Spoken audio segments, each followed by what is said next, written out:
Yo, what up you guys? It's your boy the Kryptonian Saiyan bringing you a review for One Piece chapter 235, and this is one of those chapters, once again, like it's so much going on, but at the same time I'm looking at it and I'm going, God, it's getting real right now.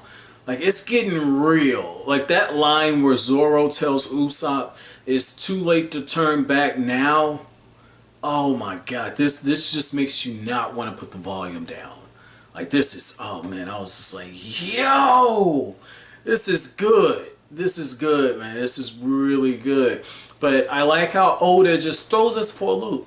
He does it the entire chapter. You know, Nami is just like, I'll never forgive Luffy if he got beaten up. And that's her way of, you know, showing that she cares about the guy. They are behind schedule, so obviously that's a huge problem. But I like how when Luffy shows up, he's just like, yeah, I caught a Hercules.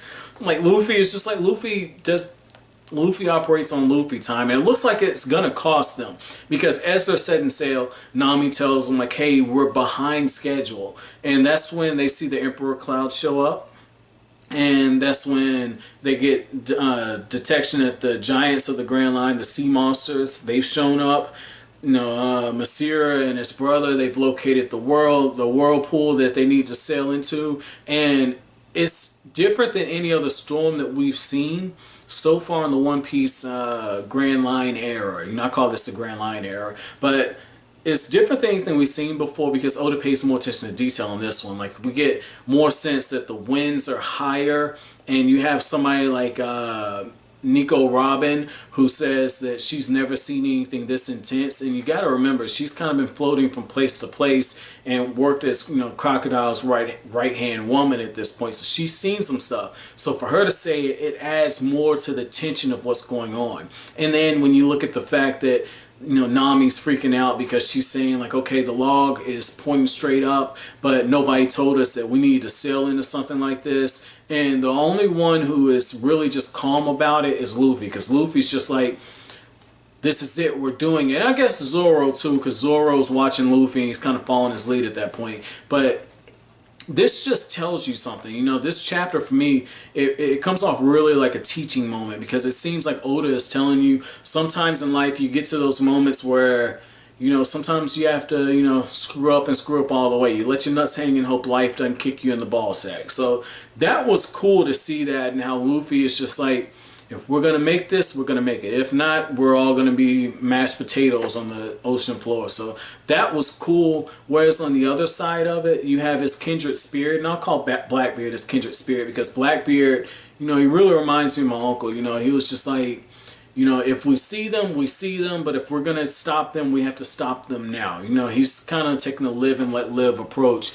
And at the same time, he's determined to meet them. So that was really cool, just how Blackbeard is just kind of thrown in there. Very exciting chapter, though. Like I said, it's the small details, like playing up the difference in the storm, letting us know that Luffy and the others, they're either going to make it or they're going to fail. It really reminds me of a scene from Star Wars where what we saw is in episode 6, where, you know, Luke is, you know, waiting to get executed and everything, and I'm talking like when they're on Tatooine, and he just jumps down into the sand dune, right? And you got the monster and all that, and Luke, and now I almost call him Luffy, but Luke knows like, okay, I got to jump in. If it works out, it works out, and Luke has faith that things are going to work out. And that's the approach Luffy is taking. So this is really cool, man. It just shows that Luffy is getting in that category. If Luffy starts bending shit around with the Force and everything, like, I might fuck around and say One Piece is my favorite manga.